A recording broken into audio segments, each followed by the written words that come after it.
going to try not to confuse you and just kind of show you a little bit of what I have to work with. Which you can watch the YouTube videos to kind of figure out techniques. But this is what I have on hand to make my tumblers. I have my rotisserie, and there's ways that you can do it. You can build your own frame and set up like 3, which I hope to do soon. But right now this is what I know to do. So you have the crate, the rotisserie. When you put them on there, just make sure that they're level, or your epoxy will not settle evenly.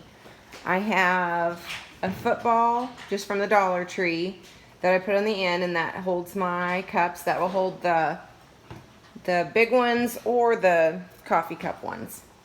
I did the water bottle yesterday, and I had this is the football I'd been using from the beginning, so it's not as firm, and I was able to squeeze it down in there, and I taped the top so it wouldn't mushroom over the top of the bottle. I have my tray, just a regular, well, cheap little, since I have to do it in my kitchen, I just have the cheap little placemats to kind of catch mess and drips, and along with a pan. I have my epoxy, which I just get from Hobby Lobby, because you can use the 40% off coupon. I have my rubber gloves, or my latex gloves, or whatever kind of gloves you want to get. I have acetone, which helps clean up boo-boos, strip cups, whatever. You need to have white spray paint because your cup needs glossy spray paint, because you'll spray paint the cup first. Usually white, and like this one, I just spray painted black because this is just going to have a logo on it, and she just wanted it sleek. So it's just going to be pretty plain. So I just spray painted it black. And then, oh my camera, can't stand a dirty camera. There we go. And then I have makeup sponges that you can put the ink on it. Don't mind my child. Can you not get the lid off? You put it on too hard. I didn't even put the lid on that one. Would you like me to help you? I know I got this. Okay, well, let's not cry about it. Sorry. I have these, because there's different techniques to like ink dyeing or whatever.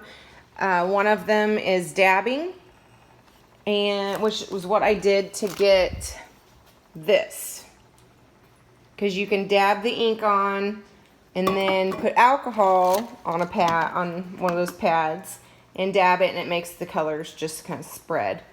Or you can do, I have alcohol in a spray bottle also, because that will give it different little, different little texture, or whatever you want to call it. Let's see here. What else do I have in here? It's kind of a mess. Oh, my cups. Sorry. I use the little cups, like I'll put a line on it, and it kind of helps me to measure my epoxy. So, because you have to, get it even amounts of each kind. And then I mix them in these cups. And let's see here. I use popsicle sticks to stir. Tape measure to measure, size I want my decals and whatnot.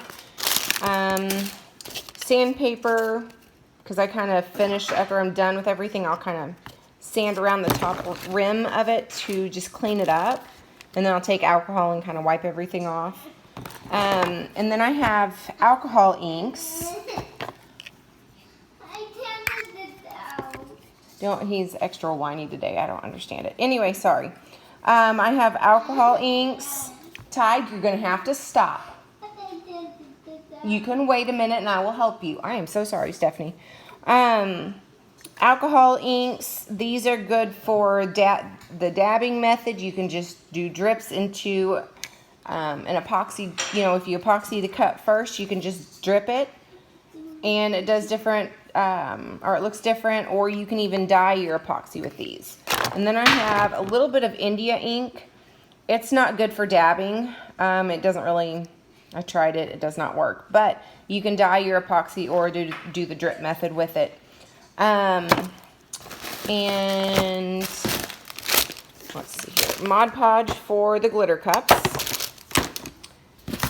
And all my glitter. And then on the transfer paper, there is white I just use a cheap little printer. There's white transfer paper and clear.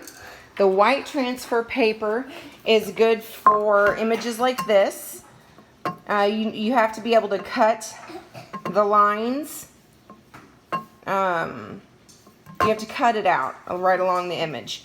On the clear is what I used on this one. And see, I just cut like right around it and the outline just disappears.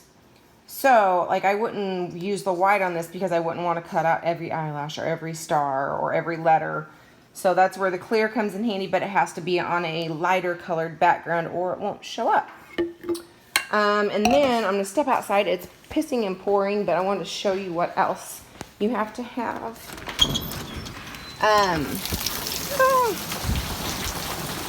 Let's see, you notice my spray paint. So you use this semi-gloss clear to seal your in-between layers of your glitter or before you epoxy the glitter. And then you have to seal the top of your water slide after it's printed. And so you use triple thick for that. And that's about it. If you have any questions on what you need to get or how to do something, just message me and I will try to help. Bye.